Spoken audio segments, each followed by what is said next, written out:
के कर्नाटका बुलेटिन में आपका स्वागत है। मैं हूं अश्विनी आपके साथ। चलिए शुरू करते हैं आज की खबरों का सिलसिला। उससे पहले एक नजर आज के मुख्य समाचारों पर डालते हैं।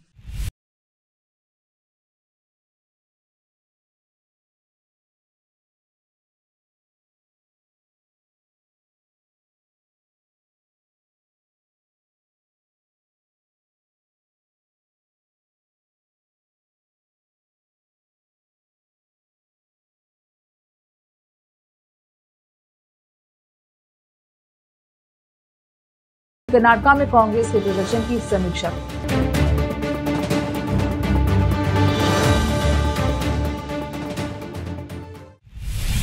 समाचारों का सिलसिला शुरू करते हुए देखते हैं समाचार विस्तार से। द्वितीय वरीयता के वोट में कांग्रेस प्रत्याशी डॉक्टर चंद्रशेखर पाटिल 4,651 वोटों के अंतर से जीते। दूसरी वरीयता के वोटों की गिनती के बाद कुल मिलाकर कांग्रेस उम्मीदवार डॉक्टर चंद्रशेखर पाटिल को 43,484 वोट मिले। निकटतम प्रतिद्वंदी बीजेपी उम्मीदवार अमरनाथ पाटिल को 38,833 वोट मिले।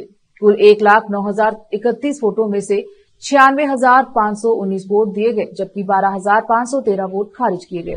निर्वाचन अधिकारी कृष्णा वाजपेयी ने डॉक्टर चंद्रशेखर पाटिल को जीत का प्रमाण पत्र सौंपा। बीदर शहर में आज दोपहर लगभग 2 बजे तूफानी बारिश हुई। हालांकि बारिश का सिलसिला पिछले कुछ दिनों से चल रहा है। पिछले 3 से 4 दिनों से बारिश शाम के समय हो रही है, जिससे मौसम में अधिक बदलाव आया है। लोगों को गर्मी और धूप से राहत मिली है। आज शुक्रवार रहने से शहर के मदरसा महमूद गावन में लोग जुम्मे की नमाज अदा करते। नमाज के समय तूफानी बारिश होने से नमाज पढ़ने वालों को कुछ कठिनाइयों का सामना करना पड़ा। बारिश के साथ तेज हवा से शहर में कुछ छोटे पेड़ों को नुकसान पहुंचा है, तो वहीं बारिश के कारण ठेला कारोबारियों को परेशानी का सामना करना पड़ा है। रोकते हैं समाचारों का सिलसिला, लेते हैं छोटा सा ब्रेक।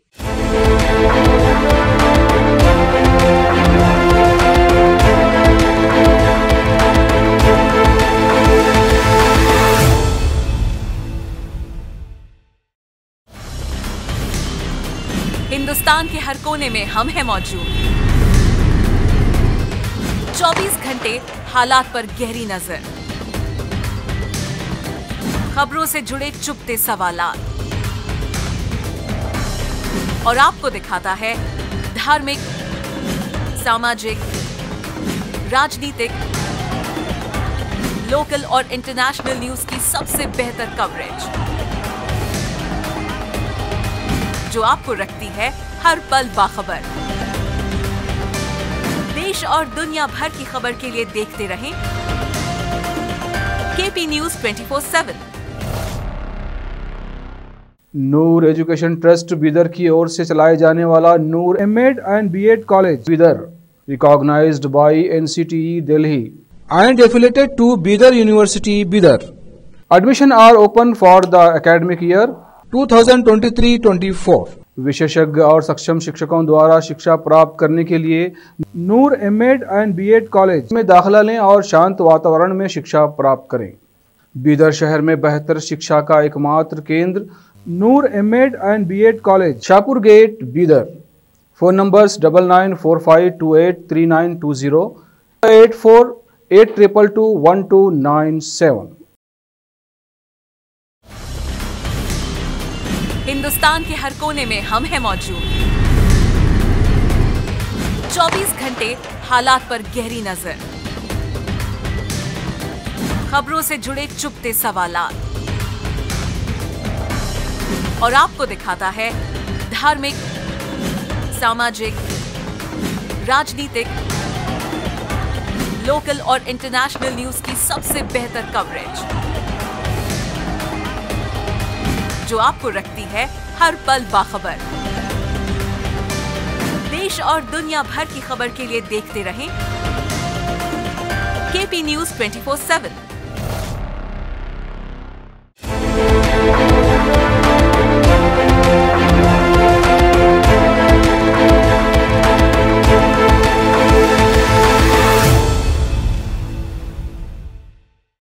ब्रेक के बाद स्वागत है आपका। देखते हैं समाचार। कांग्रेस के नेतृत्व वाली कर्नाटका सरकार, जिसने हाल ही में अपने 12 महीने पूरे होने का जश्न मनाया था, एक शर्मनाक स्थिति से जूझ रही है, क्योंकि भ्रष्टाचार के आरोपी उसके एक मंत्री ने इस्तीफा दे दिया है। भ्रष्टाचार विरोधी मुद्दे पर सत्ता में आई कांग्रेस के लिए विडंबना यह है कि भ्रष्टाचार ने गुरुवार को पहली चोट खाई। जब युवा सेवाएं, खेल और अनुसूचित जनजाति कल्याण मंत्री बी नागेंद्र ने अपना इस्तीफा दे दिया। उनका इस्तीफा ऐसे समय में आया है जब विपक्षी भाजपा ने कई विरोध प्रदर्शन किए हैं और उसके इस्तीफे की समय सीमा तय की है। भाजपा ने राज्यपाल के पास एक याचिका भी भेजी थी, जिसमें उन पर सरकारी धन को निजी व्यक्तियों को हस्तांतरित करने का आरोप लगाया गया था। 4 बार विधायक रह चुके नागेंद्र कथित तौर पर आदिवासी कल्याण के लिए निर्धारित लगभग 187.3 करोड़ रुपए की धनराशि को हैदराबाद में निजी कंपनियों को हस्तांतरित करने में शामिल है। अधिकारियों ने बताया कि उत्तराखंड में खराब मौसम के कारण जान गंवाने वाले कर्नाटक के 3 ट्रैकर्स के शव शुक्रवार सुबह दिल्ली के रास्ते बेंगलुरु लाए गए। हिमालयन व्यू ट्रैकिंग एजेंसी मनेरी की ओर से 22 सदस्यीय ट्रैकिंग दल को 29 मई को उत्तरकाशी से 35 किलोमीटर लंबे ट्रैक पर भेजा गया था। एक सरकारी अधिकारी ने बताया कि उत्तराखंड में खराब मौसम के कारण जान गंवाने वाले 3 ट्रैकर्स के शव आज सुबह 5:45 पर इंडिगो की दिल्ली से उड़ान के जरिए बेंगलुरु हवाई अड्डे पर पहुंचे। सरकारी अधिकारियों ने शवों को प्राप्त कर लिया है और उन्हें उनके घरों तक पहुंचाने की व्यवस्था की गई है। उन्होंने बताया कि मृतकों की पहचान पद्मिनी हिंडे, वेंकटेश प्रसाद और आशा सुधाकर के रूप में हुई है। कांग्रेस नेता राहुल गांधी ने शुक्रवार को कर्नाटक के हालिया लोकसभा चुनाव में पार्टी के प्रदर्शन की समीक्षा की। सत्तारूढ़ कांग्रेस ने 9 सीटें जीती, जबकि भाजपा और जेडीएस, जो एनडीए का हिस्सा है, ने राज्य में क्रमशः 17 और 2 सीटें हासिल की हैं, जिसमें कुल 28 लोकसभा सीटें हैं। कांग्रेस सूत्रों ने बताया कि गांधी ने यहां पार्टी के नवनिर्वाचित सांसदों और हारे हुए उम्मीदवारों को संबोधित किया। बैठक में मुख्यमंत्री सिद्धारमैया, उप मुख्यमंत्री डीके शिव कुमार, जो पार्टी की राज्य इकाई के प्रमुख भी हैं, और कर्नाटक के प्रभारी कांग्रेस महासचिव रणदीप सिंह सुरजेवाला भी उपस्थित थे। इससे पहले गांधी भाजपा की कर्नाटक इकाई द्वारा मुख्यधारा के समाचार पत्रों में अपमानजनक विज्ञापन जारी करने के मामले में यहां एक विशेष अदालत के समक्ष पेश हुए। उन्हें जमानत मिल गई है। फिलहाल वक्त हो चला है एक और छोटे से ब्रेक का। जल्द लौटेंगे ब्रेक के बाद।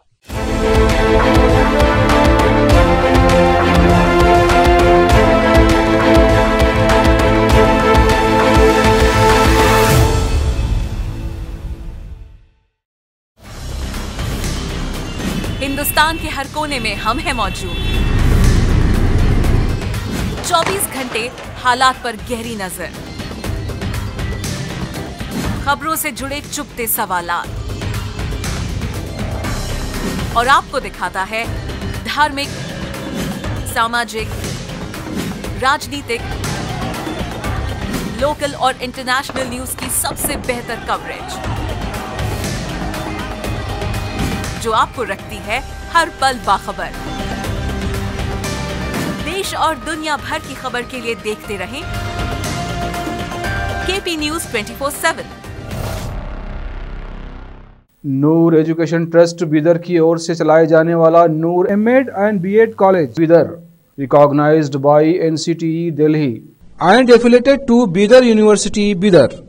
Admission are open for the academic year 2023-24. विशेषज्ञ और सक्षम शिक्षकों द्वारा शिक्षा प्राप्त करने के लिए नूर एमएड एंड बीएड कॉलेज में दाखिला लें और शांत वातावरण में शिक्षा प्राप्त करें।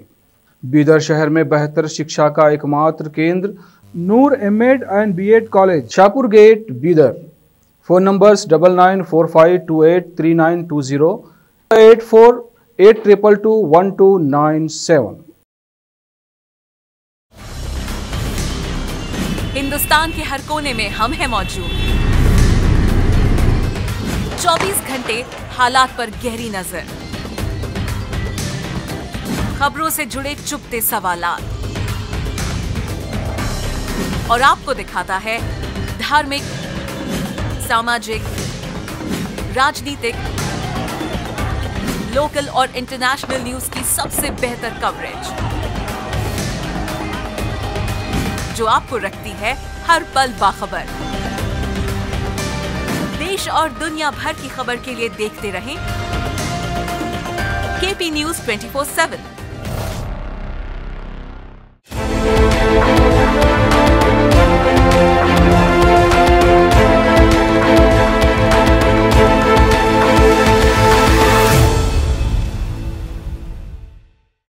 ब्रेक के बाद स्वागत है आपका। देखते हैं समाचार।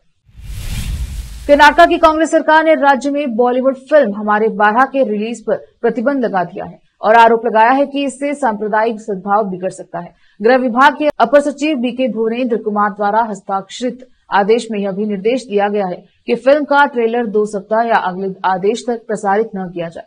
यह आदेश कर्नाटका सिनेमा विनियमन अधिनियम 1964 की धारा 15(1) और 15(5) के तहत दिया गया है। इसमें कहा गया है कि राज्य के विभिन्न जिलों और तालुकों में मुस्लिम संगठनों ने फिल्म पर प्रतिबंध लगाने की मांग की। संगठनों ने दावा किया है कि जी मीडिया ने हाल ही में हमारे 12 का एक ट्रेलर जारी किया है, जिसमें मुस्लिम धर्म को अपमानजनक तरीके से चित्रित किया गया है और ट्रेलर भड़काऊ है। अपने बेटे पूर्व सांसद प्रज्वल रेवन्ना के कथित तौर पर जुड़े यौन उत्पीड़न की पीड़िता का कथित तौर पर अपहरण करने के आरोप का सामना कर रही भवानी रेवन्ना के खिलाफ जारी गैर जमानती वारंट NBW को स्थगित रखते हुए कर्नाटक उच्च न्यायालय ने शुक्रवार को उन्हें शुक्रवार दोपहर 1 बजे तक विशेष जांच दल SIT के समक्ष पेश होने और जांच में सहयोग करने का निर्देश दिया। न्यायमूर्ति कृष्णा S दीक्षित ने वरिष्ठ वकील संदेश चौटा द्वारा दिए गए इस आश्वासन के बाद कि भवानी रेवन्ना SIT के समक्ष उपस्थित होंगी और जांच में सहयोग करेंगी। गैर जमानती वारंट पर रोक लगाते हुए अंतरिम आदेश पारित किया। अंतरिम आदेश पारित करते हुए अदालत ने कहा कि यह आदेश केवल जमानत के लिए है। याचिकाकर्ता भवानी को कोई पुरस्कार नहीं। अदालत ने यह भी कहा सख्त शर्तें लगाई हैं कि आरोपी भवानी को SIT के समक्ष अनिवार्य रूप से पेश होना होगा और जांच में पूरा सहयोग करना होगा। उप मुख्यमंत्री DK शिव कुमार ने कहा है कि मंत्री B नागेंद्र ने पार्टी के लिए शर्मिंदगी से बचने के लिए स्वेच्छा से इस्तीफा देने की पेशकश की थी और पार्टी ने उनसे ऐसा करने के लिए नहीं कहा था। KPCC कार्यालय में पत्रकारों से बातचीत में उन्होंने कहा कि बुधवार को हमारी उनसे मुलाकात हुई थी। चर्चा के दौरान नागेंद्र ने कहा कि उन्होंने कोई उल्लंघन नहीं किया और वे CBI जांच सहित किसी भी जांच का सामना करने के लिए तैयार है। मीडिया में आई खबरें कि मुख्यमंत्री ने उनसे इस्तीफा देने को कहा है, सच नहीं है। वे पार्टी को शर्मिंदा नहीं करना चाहते थे और इसीलिए उन्होंने कहा कि वे इस्तीफे पर फैसला लेंगे। दक्षिण कन्नड़ जिला कांग्रेस समिति DCC के अध्यक्ष हरीश कुमार ने कहा है कि दक्षिण कन्नड़ लोकसभा क्षेत्र में पार्टी की हार के लिए उनके इस्तीफे का सवाल ही नहीं उठता। उन्होंने मीडिया कर्मियों से कहा कि अगर पार्टी हाईकमान DCC अध्यक्ष को बदलना चाहता है और नया अध्यक्ष नियुक्त करना चाहता है तो मैं पार्टी कार्यकर्ता के तौर पर काम करना जारी रखूंगा। मैं एक ईमानदार पार्टी कार्यकर्ता हूं और कभी गुटबाजी में शामिल नहीं रहा। DCC अध्यक्ष से इस्तीफा देने के लिए ऑनलाइन अभियान के बारे में पूछे जाने पर उन्होंने कहा कि इस्तीफा जेब में नहीं रखा जाता। मैं व्हाट्सएप यूनिवर्सिटी का छात्र नहीं हूं, बल्कि मैं कांग्रेस का छात्र हूं। मैं कांग्रेस में छात्र नेता से लेकर DCC अध्यक्ष तक का सफर तय कर चुका हूं। पार्टी ने पार्टी के प्रति मेरी सेवा को देखते हुए मुझे यह जिम्मेदारी दी है। उन्होंने स्पष्ट किया कि अतीत में जब उम्मीदवार हार गए थे तब किसी ने भी DCC अध्यक्ष पद से इस्तीफा नहीं दिया था। फिर से एक नजर आज के मुख्य समाचारों पर। उत्तर पूर्व कर्नाटक स्नातक चुनाव परिणाम घोषित, डॉक्टर चंद्रशेखर पाटिल विजयी। बीदर शहर में तूफानी बारिश ने कुछ देर के लिए शहर की गति को थामा। कर्नाटक के मंत्री नागेंद्र ने सरकारी धन को निजी कंपनियों को अवैध रूप से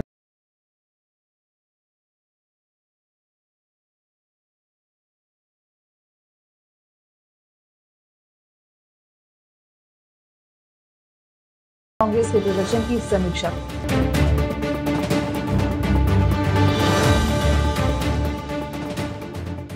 केपी न्यूज के कर्नाटक बुलेटिन में अब तक के लिए इतना ही। देखते रहिए केपी न्यूज 24/7। धन्यवाद।